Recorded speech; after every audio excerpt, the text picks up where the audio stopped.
Terima kasih atas kesempatan yang telah diberikan kepada kami kelompok 9. Kami dari kelompok 9 akan mempresentasikan hasil kerja kelompok kami. Tetapi sebelumnya, perkenalkan nama saya Melanie Clavert dengan NIM 2017-30177. Di sini saya akan menjelaskan tentang regulasi dan pelaksanaan akuntansi di Amerika Serikat. Sistem akuntansi di Amerika Serikat bersifat common law dan diatur oleh sektor khusus Dewan Standar Akuntansi Keuangan.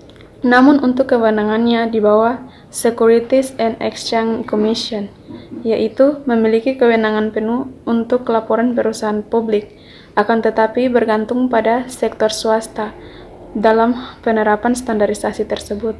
FASB dibentuk pada tahun 1973 dan pada Desember 2006 telah mengeluarkan laporan standar akuntansi keuangan 158 dengan tujuan untuk menyediakan informasi yang berguna untuk para investor baik yang telah maupun yang berpotensi menjadi investor, kreditor, dan lain-lain yang memutuskan untuk mengembali kredit investasi tersebut. Prinsip akuntansi yang berlaku namun terdiri atas seluruh standar akuntansi keuangan, peraturan, dan regulasi yang harus dipenuhi dalam mempersiapkan laporan keuangan dengan komponen utama dari GAAP ini dengan tujuan untuk menghilangkan perbedaan dan muncul di antara standarisasi mereka serta mengkoordinasi agenda peraturan standarisasi sehingga permasalahan utama yang muncul dapat diselesaikan bersama. Laporan keuangan di Amerika Serikat. Yang pertama, laporan manajemen. Yang kedua, laporan auditor independen. Yang ketiga, laporan keuangan primer atau laporan laba rugi, neraca, laporan arus kas, laba rugi, komprehensif, perubahan ekuitas pemegang saham. 4. Diskusi manajemen dan analisa hasil operasi dan kondisi keuangan. 5. Penjelasan mengenai kebijakan akuntansi dengan dampak yang paling kritis pada laporan keuangan. 6. Catatan atas laporan keuangan.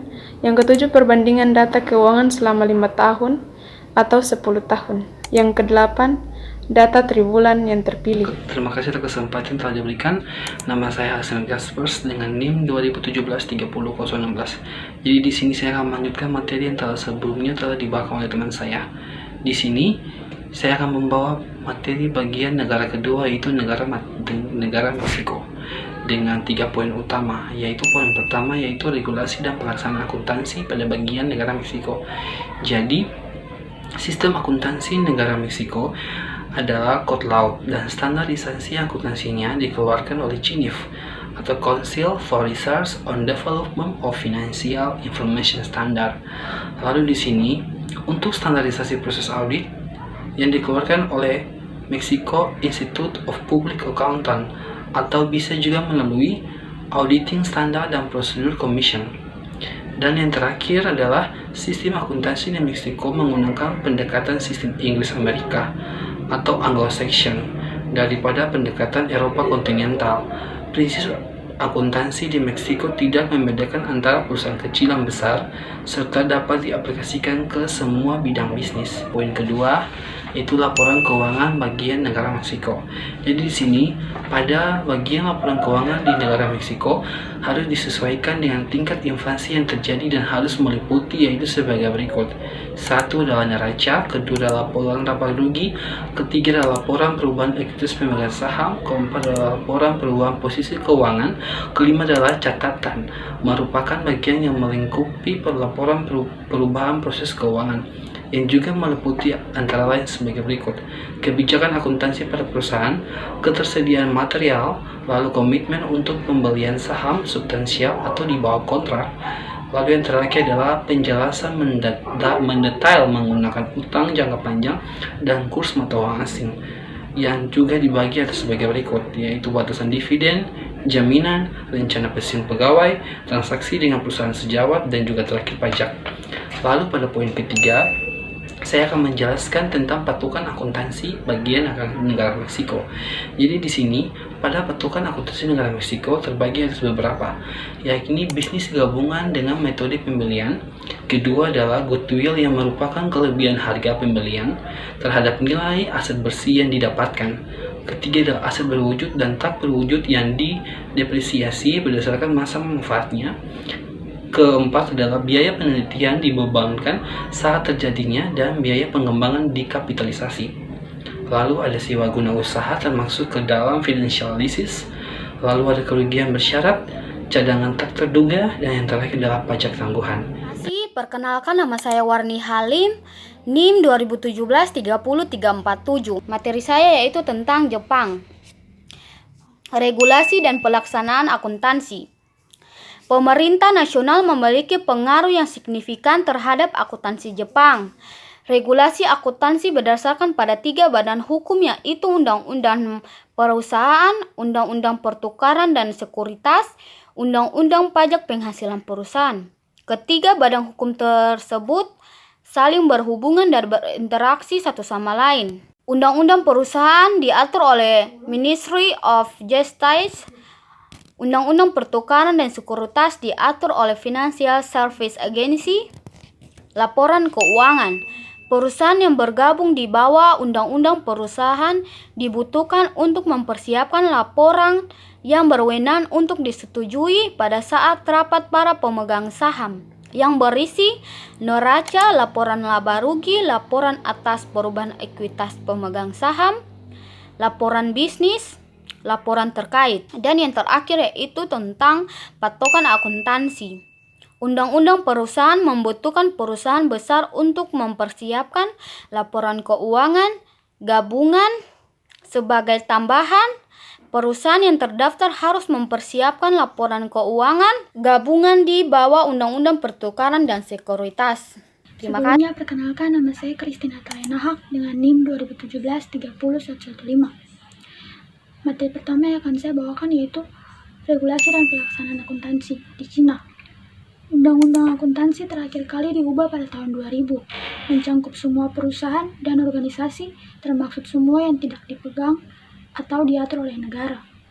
Hal ini menguraikan prinsip umum akuntansi dan menjelaskan peran pemerintah dan berbagai hal yang diutuhkan dalam prosedur akuntansi. Pada umumnya, aktivitas ini meliputi perumusan strategi ekonomi jangka panjang dan menentukan prioritas alokasi dana pemerintah. Untuk lebih spesifik lagi, Departemen bertanggung jawab atas yang pertama, merumuskan dan melaksanakan kegiatan ekonomi negara. Yang selanjutnya yaitu mengembangkan manajemen keuangan dan sistem pajak. Materi selanjutnya yaitu tentang laporan keuangan Cina. Periode pembukuan diminta sesuai dengan kalender tahunan. Laporan keuangan terdiri atas beberapa. Yang pertama yaitu neraca, yang kedua laporan laba rugi, ketiga laporan arus kas, 4 laporan perubahan ekuitas, dan kelima catatan. Laporan tambahan dibutuhkan untuk mengungkapkan penurunan nilai aset, perubahan pada struktur modal, apropriasi laba, bisnis, dan segmen geografis. Catatan mencakup sebuah laporan kebijakan ekonomi. Mengenai kebijakan akuntansi, laporan keuangan harus dikonsolidasikan, bersifat komparatif dalam bahasa Cina, dan dinyatakan dalam mata uang Cina. Laporan keuangan tahunan harus diaudit oleh seorang CPA Cina. Neraca, laporan laba rugi, dan catatan laporan setiap kuartal harus dibuat oleh perusahaan yang sahamnya tercatat. Perusahaan-perusahaan yang sahamnya tercatat yang mengeluarkan saham-saham untuk investor asing harus menetapkan laporan keuangannya dalam bahasa Inggris dan Cina. Perkenalkan, nama saya Yana Adam dengan NIM 2017-30090. Di saat ini saya akan membahas materi patokan akuntansi dari negara Cina. Pada akhir tahun 1970-an, pemimpin Cina mulai menggerakkan ekonomi dari program terpusat gaya Soviet menuju sistem yang lebih berorientasi pasar, namun masih dalam kendali Partai Komunis. Ekonomi Cina saat ini digambarkan sebagai ekonomi hibrid, di mana negara mengontrol komoditas dan industri strategis, sementara industri lainnya seperti perdagangan dan sektor swasta ditumbuhkan dengan sistem berorientasi pasar. Melihat perkembangan sistem ekonomi yang ada di Cina, maka sistem dan aturan akuntansi di Cina juga berubah seiring adanya reformasi ekonomi yang terjadi. Terima kasih. Ini saya akan menjelaskan materi tentang regulasi dan pelaksanaan akuntansi dari negara India. Yang pertama adalah Akuntansi dipengaruhi oleh bangsa Inggris. Yang kedua, Departemen Urusan Perusahaan pada tahun 1956 memperbaharui akta perusahaan yang berisikan kitab akuntansi. Menurut akta tersebut, kitab akuntansi harus memberikan sudut pandang yang adil dan sebenarnya menyangkut status urusan perusahaan. Harus tetap pada basis akrual sesuai dengan sistem akuntansi pencatatan ganda. Selanjutnya, lembaga yang bertanggung jawab atas izin profesi akuntansi, pengembangan standar dan proses audit adalah The Institute of Chartered Accountants of India. Institut tersebut berencana untuk mengadopsi IFRS secara penuh dengan tanpa modifikasi. Selanjutnya, standar akuntansi India atau Indian Accounting Standard diterbitkan oleh Dewan Akuntansi Standar atau Accounting Standard Board. Standar asuransi dan auditing diterbitkan oleh Dewan Audit dan Asuransi Standar. Selanjutnya, pengawasan terhadap pasar modal ada pada Securities and Exchange Board of India. Terima kasih. Perkenalkan, nama saya Chelsea Atari, NIM 2017-30132. Materi akan saya bawa berkaitan dengan India, yaitu pelaporan keuangan. Laporan keuangan terdiri atas neraca 2 tahun, laporan laba rugi, laporan arus kas, dan kebijakan akuntansi dan catatan. Perusahaan yang tidak terdaftar hanya perlu menyiapkan laporan intinya saja, akan tetapi bagi perusahaan yang terdaftar harus menyiapkan laporan gabungan dan laporan inti, bukan laporan ekuitas pemegang saham maupun laporan laba menyeluruh yang diminta. Perusahaan yang terdaftar pada pasar modal juga harus menyediakan diskusi dan analisis manajemen yang mencakup semua topik, seperti halnya struktur industri dan pengembangannya, kesempatan dan ancaman yang dihadapi oleh perusahaan, kendali internal, dan risiko yang mempengaruhi performa bisnis atau produk. Berikutnya pengukuran akuntansi, ada terdiri dari beberapa bagian, yaitu penggabungan. Untuk menggabungkan usaha tidak ada standar akuntansinya, tetapi sebagian besar menggunakan metode pembelian. Yang kedua, goodwill, dikapitalisasi, diamortisasi, dan diuji pengurangannya. Yang ketiga, penilaian aset tetap memakai nilai wajar dan harga perolehan, sedangkan aset tidak berwujud diamortisasi lebih dari 10 tahun. Yang berikutnya, biaya persediaan dihitung yang lebih rendah antara harga perolehan dan nilai yang dapat direalisasi FIFO dan rata-rata. Berikutnya, sewa pembiayaan dikapitalisasi dalam nilai lancar pasar dan didepresiasi terhadap masa penggunaan sewa. Dan yang terakhir, sewa operasional dicatat sebagai biaya dengan metode garis lurus. Kenalkan, nama saya Desi Naga, NIM 2017-30342. Di sini saya ingin merangkum materi apa yang telah dijelaskan oleh teman-teman saya, yaitu tentang akuntansi komprehensif Amerika dan Asia. Dan kita lihat perbedaan di antara 5 negara yang telah dijelaskan oleh teman-teman saya yang tadi, yaitu tentang USA, Meksiko, Jepang, India, dan Cina. Di antara 5 negara ini kita lihat perbedaannya. Yang pertama, di USA itu pembelian kapitalitas dan uji penurunan nilai. Yang kedua itu Meksiko. Meksiko ini pembelian kapitalitas dan uji penurunan nilai. Yang ketiga itu Jepang. Di Jepang ini perbedaannya yaitu keduanya kapitalis, amortisasi, uji penurunan nilai. Yang keempat yaitu Cina. Jadi di Cina ini perbedaannya juga ada, yaitu pertama pembelian, kapitalisasi, dan uji penurunan nilai. Yang berikut yaitu atau yang terakhir negara India. Di India juga ini terjadi perbedaan.